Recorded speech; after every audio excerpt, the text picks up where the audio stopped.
Welcome to another episode of Rich Politics. So glad you've been able to tune in today to what has been a frantic week in politics here in Wales and of course in the UK. Firstly, let me say a huge thank you to all my new subscribers and those of you watching this for the first time. Hey, welcome. This is a new venture, something I've never done before. I'm excited to bring it to you every single week. So if you want the latest episodes, hit the subscribe button. Hit the bell to get notifications and you'll get them directly to you every single week when we broadcast them. Well, this is just me from my home having a rant about politics. If you want to know how I got involved in politics, check out the first episode we did a couple of days ago. Well, welcome to another episode, as I've said. Today I'm going to be looking at things like Tenby and the refugee invasion that we're seeing happening right now that has caused riots on the streets. Not only that, Health Minister for Wales, Vaughan Gething, has hinted towards or not ruled out compulsory vaccinations. Can you believe it? And of course, Wales is under lockdown. Not just Wales-wide, but we have local lockdowns, which means as of today, 850,000 people are under restrictions in different parts of Wales. But before we go there, check this out. Sharp end, the Health Minister said that he would not rule it out for making it compulsory for people to have a COVID-19 vaccine if and when one becomes available. The Health Minister was asked a hypothetical question. Would he rule something out? He simply said that he wouldn't. He didn't. It went no further than that. There's no implication what he said that he had made a decision of any sort. And in this context, in the context of coronavirus, when so much is unknown and where the stakes are so high, to have ruled out something at this stage, I think would not have been a responsible thing to have done. And I think he was absolutely right in the answer that he gave. Wow, can you believe that? For those of you who don't know, because a lot of people don't even know who he is, that was the First Minister of Wales, Mark Drakeford, in the Senedd yesterday in Cardiff Bay, defending the Health Minister's comments on not ruling out a possible compulsory vaccination. Now, I don't know about you, but the world's gone nuts. I mean, we've gone from a free society to censorship to woke left, extreme right. No one knows whether they're coming or going. And all of this has come to a forefront with COVID-19. The reality is, for me, it is a virus we are going to have to learn to live with. Just this last Thursday, I watched Question Time and listened to an expert. There's so many experts out there, and they all got different opinions, though. Funny how they're all experts. But she was sharing how we got to learn to live with the virus and herd immunity is the way forward. The fact is we're all going to get it at some point. And of course we've got to protect the vulnerable, those with underlying health issues. I get that. But I'm not a great fan of lockdown. And by the way, I need to point you something, disclosure here. This is in no way connected to my political party. These broadcasts are simply me having a rant from my home to you about what I think is going on right now. So, hey, back to the main subject. Compulsory vaccinations. You know, when I tweeted it this week on my Twitter account, which you'll find coming up on the screen there, the details, if I can work it technically.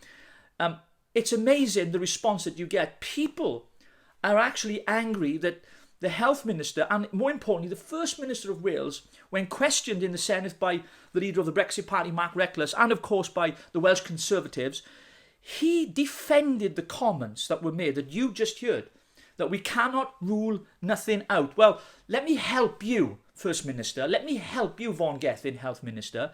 It is against the law. According to Public Health Act 1984 and under the amended Coronavirus Act, it is illegal. So while the Welsh Government criticised the UK Government on the Internal Market Bill and saying they're breaking international law, they got no problem breaking the law themselves, or at least suggesting it. We've seen that with former First Minister Carwyn Jones this week. Story that was broken by Bubble Wales, thank you guys, not by the BBC, who picked the story up later and never credited them for it. But he was seen in an ice cream shop not wearing a mask. It's one rule for them and another one for us. It goes back to Vaughan Gething. Back in April or May, known as the Chip Kit scandal, when he took his family for a walk and had a picnic on a park bench and the next day changed the regulations to suit himself. That's right, can you believe it? Politicians in Wales changing the law to suit themselves. You can't get your breath really, can you? So what is going on then? Well, in Welsh politics, if you look at the levels of trust and public confidence that people have, it's gone probably to zero. When you consider one of the biggest data breaches, probably since I can remember, was through Public Health Wales this week, when 18,000 people's personal details were published online. Can you believe it? And do you know what? Tracey Coombs, the CEO of Public Health Wales, she apologised. Of course she would, because, of course, she's just given out 18,000 people's details who tested positive for COVID in Wales, but no resignation. Just an apology and an investigation by the ICO, which they're going to look into, of course. But yet, the Welsh Government, not an apology from any minister whatsoever. And all they've done is distance themselves from Public Health Wales. They love Public Health Wales when it suits them, but then they distance themselves when things go belly up. And that's what's happened. But it's not the first time a data breach has happened with this Welsh Government, is it really? You think about the shielding letters. Was it around 13,000 shielding letters to the most vulnerable with coronavirus were actually sent to the wrong addresses? So we've got a health minister in Wales who, by the way, back in March, failed on testing, then abandoned the testing altogether, and then sent 13,000 letters to the wrong addresses, which caused a lot of anguish for a lot of people who were shielding and very poorly and vulnerable. And then this big data breach, and we don't even get an apology from him on it, but they blame Public Health Wales. It's all kicking off down the Pembrokeshire coast, down in Tenby, a great spot for many of us for many years. I remember going there as a child, loved the place, still do, with those beautifully coloured houses right on the coast with the big rock in the middle of the sea. You'll know it well. Well, it's been in the subject in the news in Wales here more recently because, of course, the UK government have now earmarked a military camp, training camp, to place these asylum seekers. Now, of course, we need to give people who are genuine asylum seekers comfort and a place where they can feel supported if they are escaping war-worn countries. But many of these are not coming from those kind of countries. They're coming from France, through Calais or Kent, and straight up to the coast through southeast England, and all the way into Wales now. They're making the way into Wales.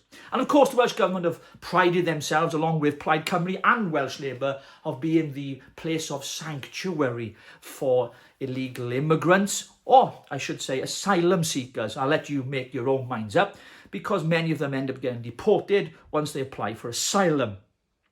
What I really am concerned about is, of course, the people who live in this small village of Penally. It's a very small village with, I don't know what the population is, I think about 450, 460 people live in that little village. Somewhere around that, maybe a bit more. Check the facts, I don't know the facts. All I know is it's small. I've driven through there. And now they're going to have this group of asylum seekers come into their little town. And of course, they're going to be frightened. There's going to be concerns. There's going to put pressure on public services, or maybe on the local doctor's surgery there, and other areas as well of the health service. So is it right? Well, I'll let you make your own mind up on it, but I can tell you this.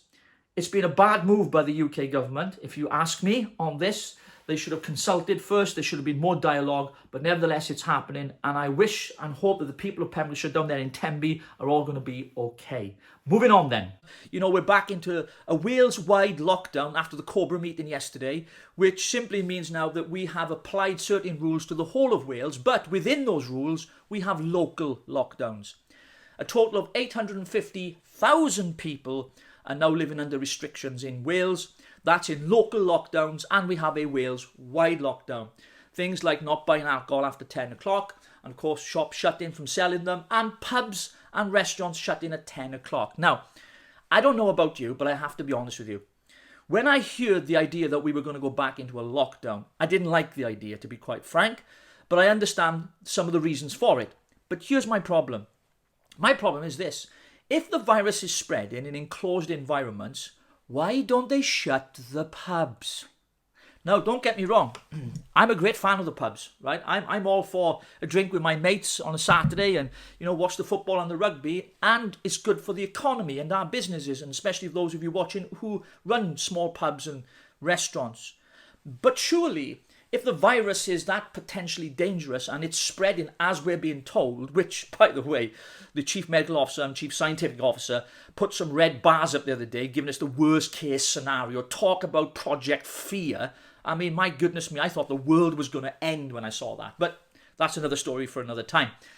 But why don't they shut the pubs? Now, I don't want the pubs to shut. I want them to stay open. But the reality is, in a confined space, and even the last few weeks I've been going out to rugby, football, see my mates or whatever the case might be, have a few drinks in the week. You can't maintain the 2-metre distancing in some of the pubs, especially here in South Wales. And so I don't understand why the pubs have remained open. Yeah, keep the schools open. My kids are back in school, brilliant. They've got to get their education after 6 months out. It's crucial to their mental health. But pubs, it's just my thoughts. Why keep the pubs open? And sorry to all you landlords out there, you should be getting financial support. If you have to shut, you should get government support and help. Of course, I'm all for that. But I just don't get how, when people are in pubs, the virus is spread rampantly. And then, of course, by shutting the pubs at 10 o'clock, what are people going to do? They're going to drink more in a short space of time. So they're going to be hammered. So the 2-metre rule will apply once they've plied themselves with this within a couple of hours from 6 p.m, say till 10 p.m, or alternatively, they're going to go back to someone's house, which apparently is where these infections are really, really dangerous, where they spread like wildfire, according to the experts. So maybe we should all just go back on lockdown, buy the beer, stock up, make sure you buy it before 10 o'clock, and just hide away until January. But no, we can't, can we? Because Boris, as you know, this week, has announced this could potentially go on for another 6 months. Across the UK, of course, Wales is different, which I'll mention a little bit later, and England. We're going into lockdown for 6 months, according to Boris in the UK. It's interesting, I was speaking with a friend of mine this week, and I asked him, why do you think he's mentioned 6 months? Well, I'll take us through to about March. Maybe it's because by then we will have a vaccination. And what a great political point-scoring subject he could pin it to and say, well, listen, we've got a vaccination. So come March, everything is solved. We have a vaccination, been test tried, and everything is working. We're ready to roll it out, even though we've rolled out track and tracing, which, by the way, people have got your personal data. And in Wales, you want to be careful because the Welsh Government have already shown how incompetent they are with your personal data. Anyway, back to the subject. So 6 months. Maybe it's simply because by then we will have a vaccination and the Conservative Party have got something to shout about. But all of this going on, and of course, it's difficult for people to understand how devolution works, the devolved administrations, whether it's Scotland, Northern Ireland, or here in Wales. The amount of people, last night I was on Facebook having to message people who were messaging, inboxing me throughout the evening after both the Prime Minister's statement and, of course, First Minister Mark Drakeford, which most of you don't know, his statement as well regarding coronavirus restrictions. And I had to explain to him what did apply and what didn't apply. You know, even the message of 6, extended households or no extended households. It was absolute chaos. And my take on this, it should have been a 4-nation approach from the start. One message for the whole of the United Kingdom should have come out of Westminster. Whether they got it right or wrong, because they've not covered themselves in glory, I have to be honest. But at least people wouldn't have this confusion. And to think that somehow the virus is going to leave us and is going to stop tap at 10 o'clock and is not going to be anywhere else for the next foreseeable future is ridiculous. We've got to learn to live with this virus. And of course, the government's working hard on getting a vaccination. That's great. But we've just got to learn to live with it and shield the most vulnerable and protect those who are likely to be harmed by it or even die from it at worst. So what else got me this week? Well, a couple of things that came to my attention was that I saw that the Labour Party had their conference, of course, COVID compliant.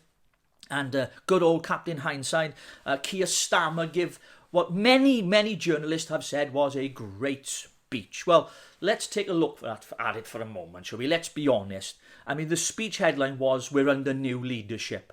As I pointed out to people on social media, it's like a pub coming under new management, but they're still selling the same beer. It's rubbish. And so there is no change at the top. There's no, radical reform. And let's face it, they're not really the best opposition that any Conservative government have ever faced. And I'm afraid, Keir Starmer, whatever you think, you're just the new pub landlord. When you consider they had the worst election results since 1935, it's going to take a lot more than just new leadership to sort that out. And the other thing I found amusing was the Shadow Chancellor Annalisa Dodds accused the government, now check this out, you're going to love this, accused the government of mismanaging money and being cavalier on spending with COVID-19 pandemic.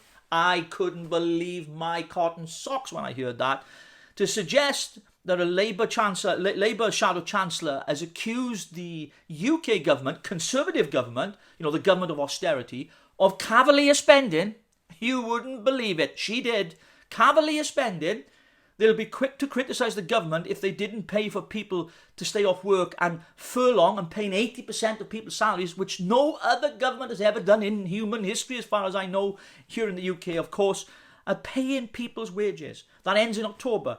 And of course, there's going to be a lot of pressure on people who are not going to lose their jobs, not going to be able to go back to work. The government can't give handouts constantly. It's got to come out of the public purse. It's got to come out of somewhere. And so the Shadow Chancellor, Dodds, accusing the government of cavalier spending. I haven't heard so much crap in my life. Why do people think Labour have a chance to be real opposition when they really miss it by a million miles? Well, that's just it for this week. I hope you've enjoyed my rant.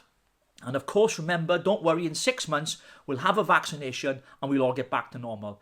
Catch you the same time next week. I don't know when, or maybe the end of this week, whenever I feel like having a rant, I'll be back on here. Be sure to subscribe, share, hit the bell for notifications, and I'll see you next time on Rich Politics.